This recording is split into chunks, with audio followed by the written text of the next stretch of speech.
नमस्कार, ये आकाशवाणी पटना है। अब आप खालिद रशीद से प्रादेशिक समाचार सुनिए। पहले मुख्य समाचार। प्रधानमंत्री नरेंद्र मोदी ने अंतरिक्ष प्रौद्योगिकी के क्षेत्र में नई उपलब्धियों के लिए देश के वैज्ञानिकों की सराहना की। आकाशवाणी पर मन की बात कार्यक्रम में देश विदेश के लोगों के साथ विचार साझा किए। अखिल भारतीय पीठासीन पदाधिकारियों का 85वां सम्मेलन कल से पटना में शुरू हो रहा है। लोकसभा अध्यक्ष ओम बिरला करेंगे उद्घाटन। कटिहार में गंगा नदी में नौका दुर्घटना में 3 लोगों की डूबने से मौत, 7 लोग लापता। और मौसम विभाग ने अगले 2 दिनों में ठंड से राहत मिलने का पूर्वानुमान व्यक्त किया। अब समाचार विस्तार से। प्रधानमंत्री नरेंद्र मोदी ने कहा है कि भारत प्रखर वैज्ञानिकों और नवोन्मेषी वैज्ञानिकों की बदौलत अंतरिक्ष प्रौद्योगिकी के क्षेत्र में नए मानदंड स्थापित कर रहा है, जिससे भावी चुनौतियों के समाधान उपलब्ध होंगे। आज आकाशवाणी से मन की बात कार्यक्रम की 118वीं कड़ी में उन्होंने अंतरिक्ष के क्षेत्र में देश की हाल की उपलब्धियों की सराहना की। श्री मोदी ने अंतरिक्ष के क्षेत्र में कार्यरत बेंगलुरु के स्टार्टअप पिक्सल की प्रशंसा की। एक भारतीय स्पेस टेक स्टार्टअप बेंगलुरु के पिक्सेल ने भारत का पहला निजी सैटेलाइट कॉन्स्टेलेशन फायरफ्लाई सफलतापूर्वक लॉन्च किया है। यह सैटेलाइट दुनिया का सबसे high resolution hyper spectral satellite constellation है। प्रधानमंत्री ने अंतरिक्ष में उपग्रहों की डॉकिंग में मिली सफलता के संबंध में कहा कि ये तकनीक अंतरिक्ष केंद्रों को सामग्री की आपूर्ति और अंतरिक्ष में यात्रियों को भेजने के लिए महत्वपूर्ण है। हमारे साइंटिस्ट ने सैटेलाइट्स की स्पेस डॉकिंग कराई है। यह तकनीक अंतरिक्ष में स्पेस स्टेशन तक सप्लाई भेजने और क्रू मिशन के लिए अहम है। भारत ऐसा चौथा देश बना है जिसने ये सफलता हासिल की है। श्री मोदी ने अंतरिक्ष में लोबिया के पौधे उगाने में वैज्ञानिकों को मिली सफलता की भी सराहना की। उन्होंने कहा कि इससे अंतरिक्ष में सब्जी उगाना संभव होगा। प्रधानमंत्री ने आईआईटी मद्रास के एक्सटेम केंद्र की प्रशंसा की, जो अंतरिक्ष में निर्माण के लिए नई तकनीक पर काम कर रहा है। उन्होंने देशवासियों की ओर से वैज्ञानिकों, नवाचार से जुड़े लोगों और युवा उद्यमियों को शुभकामनाएं दी। प्रधानमंत्री ने देशवासियों को 75वें गणतंत्र दिवस की भी अग्रिम शुभकामना दी। इस बार का गणतंत्र दिवस बहुत विशेष है। ये भारतीय गणतंत्र की 75वीं वर्षगांठ है। संविधान लागू होने के 75 साल हो रहे हैं। मैं संविधान सभा के उन सभी महान व्यक्तित्वों को नमन करता हूं जिन्होंने हमारा पवित्र संविधान दिया। स्टार्टअप इंडिया कार्यक्रम के 9 वर्ष पूरा होने पर प्रधानमंत्री ने कहा कि यह कार्यक्रम केवल बड़े शहरों तक सीमित नहीं है। कुछ दिन पहले ही स्टार्टअप इंडिया के 9 साल पूरे हुए हैं। हमारे देश में जितने स्टार्टअप्स 9 साल में बने हैं, उनमें से आधे से ज्यादा टियर 2 और टियर 3 शहरों से हैं। हमारा स्टार्टअप कल्चर बड़े शहरों तक ही सीमित नहीं है। छोटे शहरों के स्टार्टअप में आधे से ज्यादा का नेतृत्व हमारी बेटियां कर रही हैं। उत्तर प्रदेश के प्रयागराज में चल रहे कुंभ मेले के संबंध में प्रधानमंत्री ने कहा कि ये समता समरसता का एक असाधारण संगम है। कुंभ का ये उत्सव विविधता में एकता का उत्सव मनाता है। संगम की रेती पर पूरे भारत के, पूरे विश्व के लोग जुड़ते हैं। हजारों वर्षों से चली आ रही इस परंपरा में कहीं भी कोई भेदभाव नहीं। सब लोग संगम में डुबकी लगाते हैं।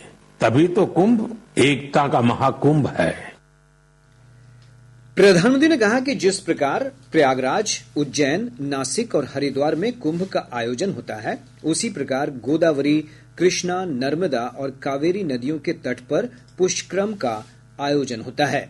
श्री मोदी ने कहा कि कुंभ में युवाओं की व्यापक भागीदारी हो रही है और जब युवा पीढ़ी अपनी सभ्यता के साथ गर्व से जुड़ जाती है तो उसकी जड़ें और मजबूत होती हैं।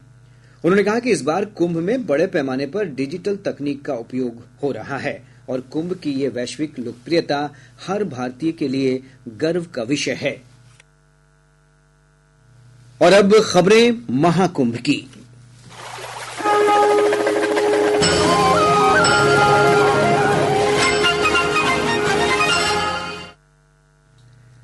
प्रयागराज में चल रहे महाकुंभ के दौरान लोगों ने आकाशवाणी से प्रसारित प्रधानमंत्री के मन की बात कार्यक्रम को सुना। यह कार्यक्रम लाउड स्पीकर से प्रसारित किया गया। श्री मोदी ने मन की बात कार्यक्रम में महाकुंभ 2025 के विभिन्न पहलुओं की चर्चा की। उन्होंने कहा था कि यह आयोजन समानता और सद्भावना का अद्भुत संगम है। एक रिपोर्ट। आकाशवाणी समाचार से बात करते हुए कुछ श्रद्धालुओं ने मन की बात सुनने के बाद अपने विचार साझा किए। मैं यहाँ स्नान करने आई थी, जिसमें मैंने प्रधानमंत्री की मन की बात सुना, जिसमें उन्होंने बहुत सारी अच्छी अच्छी बातें बताई। इसमें उन्होंने ये बताया कि महाकुंभ जो है वो एकता का प्रतीक है। प्रधानमंत्री जी के मन का बात सुनने को मिला, काफी अच्छा लगा और वास्तविक जो है महाकुंभ में एकता का संदेश देता है। महाकुंभ नगर में श्रद्धालु और तीर्थयात्री पब्लिक एड्रेस सिस्टम से आकाशवाणी के कुंभवाणी समाचार बुलेटिन भी सुन रहे हैं। यह चैनल 26 फरवरी तक समाचार और अन्य कार्यक्रम प्रसारित करता रहेगा। आनंद कुमार, आकाशवाणी समाचार, कुंभ नगर।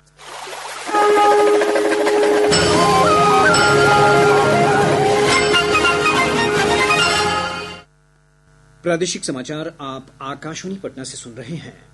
ताजा समाचारों के लिए आप हमारे एक्स हैंडल AIRnews_पटना पर जा सकते हैं। अखिल भारतीय पीठासीन अधिकारियों का 85वां सम्मेलन कल से पटना में शुरू हो रहा है। 2 दिवसीय इस सम्मेलन का उद्घाटन लोकसभा अध्यक्ष ओम बिरला करेंगे। आकाशवाणी समाचार से बातचीत में बिहार विधानसभा के अध्यक्ष नंद किशोर यादव ने बताया कि उद्घाटन समारोह विधानमंडल के सेंट्रल हॉल में आयोजित होगा, जबकि पूर्ण सत्र विधानसभा के भीतर होगा, जिसकी अध्यक्षता लोकसभा अध्यक्ष श्री बिरला करेंगे।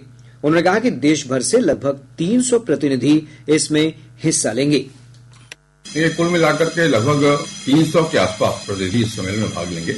अलग अलग स्तर के, लोकसभा के भी, राज्यसभा के भी, विभिन्न विधानसभाओं के अध्यक्ष, उपाध्यक्ष और सेक्रेटरी तो आएंगे ही आएंगे, साथ साथ उनके और पदाधिकारी भी आते हैं। कुल मिलाकर लगभग 300 की संख्या ही होगी। बिहार विधानसभा अध्यक्ष ने कहा कि समापन समारोह को राज्यपाल आरिफ मोहम्मद खां और लोकसभा अध्यक्ष करेंगे। 2 दिवसीय सम्मेलन का विषय है संवैधानिक मूल्यों को मजबूत करने में संसद और राज्य विधायी निकायों का योगदान। श्री यादव ने कहा कि समारोह में भाग लेने वाले प्रतिनिधियों को बिहार की समृद्ध सांस्कृतिक विरासत से अवगत कराया जाएगा। संविधान के जो मूलभूत सिद्धांत हैं उसको लागू करने में विधानसभा और संसद की भूमिका, इस विषय पर लोगों के विचार आएंगे, लोग अब चर्चा करेंगे, विमर्श करेंगे। ये मुख्य रूप से विषय है। लोगों ने एक वृत्त बनाया है, इसमें बिहार के हेरिटेज और बिहार के विकास की गाथा दोनों को समाहित किया है। सारे प्रतिनिधियों को हम दिखाएंगे और सांस्कृतिक कार्यक्रम के माध्यम से भी हम बिहार के विभिन्न पहलुओं की चर्चा उनके सामने। इधर विधानमंडलों के सचिवों की 61वीं बैठक अब से थोड़ी देर पहले पटना में शुरू हो गई है। कटिहार जिले के अहमदाबाद थाना क्षेत्र अंतर्गत गदाई दियारा इलाके में मजदूरों को ले जा रही एक नाव अनियंत्रित होकर गंगा नदी में पलट गई। इस दुर्घटना में 3 लोगों की डूबकर मौत हो गई। जिलाधिकारी मनीष कुमार मीणा ने बताया कि नाव पर 16 लोग सवार थे, जिनमें से 4 लोग स्वयं तैरकर नदी से बाहर निकल आए, जबकि 4 अन्य लोगों को स्थानीय लोगों की मदद से सुरक्षित बाहर निकाला गया। उन्होंने बताया कि 5 लोग अभी भी लापता हैं। वहीं अनुमंडल पदाधिकारी कुमार सिद्धार्थ ने बताया कि लापता लोगों की खोज के लिए SDRF के जवानों को लगाया गया है। 3 बॉडी हम लोग रिकवर किए सुबह में ही, जो करीब 8 व्यक्ति ऐसे हैं जिनको कि यहाँ के स्थानीय लोगों की मदद से उनको बाहर निकाला गया है। इनसे पूछताछ में ये जानकारी मिली कि 7 लोग और लापता हैं। उनकी खोजबीन हम लोग कर रहे हैं। SDRF की टीम कदवा से यहाँ पे आ चुकी है और वो नदी में सर्च कर रही है। लोकल लोग भी इसमें सर्च कर रहे हैं। मुख्यमंत्री नीतीश कुमार ने इस नाव दुर्घटना में मृतकों के प्रति गहरी शोक संवेदना व्यक्त की है। उन्होंने अधिकारियों को लापता लोगों की तलाश के लिए प्रभावी खोजबीन अभियान जारी रखने के निर्देश दिए हैं। मुख्यमंत्री ने मृतकों के परिजनों को 4-4 लाख रुपए अनुग्रह अनुदान की राशि देने के भी निर्देश दिए। पश्चिमी विक्षोभ का प्रभाव कम होने और दिन भर खिली धूप के कारण राज्य के अधिकांश भागों में न्यूनतम तापमान में बढ़ोतरी दर्ज की गई है, जिसके कारण आज लोगों को ठंड से राहत मिली। मौसम विज्ञान केंद्र पटना के वैज्ञानिक ने बताया है कि अगले 24 घंटों के दौरान प्रदेश के तापमान में कोई विशेष परिवर्तन नहीं होगा। इसके बाद 2 दिनों तक प्रदेश के अधिकतर भागों में तापमान में 2 से 3 डिग्री सेल्सियस की वृद्धि हो सकती है।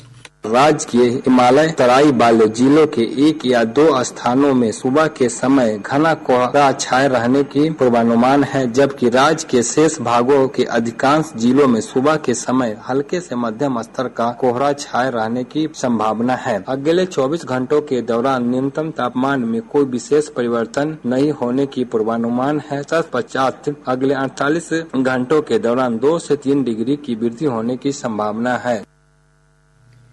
इधर पिछले 24 घंटों के दौरान रोहतास का डेहरी प्रदेश का सबसे ठंडा स्थान रहा। यहां का न्यूनतम तापमान 6.4 डिग्री सेल्सियस रिकॉर्ड किया गया।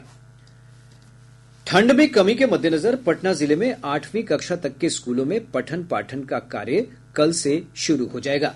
जिलाधिकारी डॉक्टर चंद्रशेखर सिंह ने इस संबंध में आज एक आदेश जारी किया है।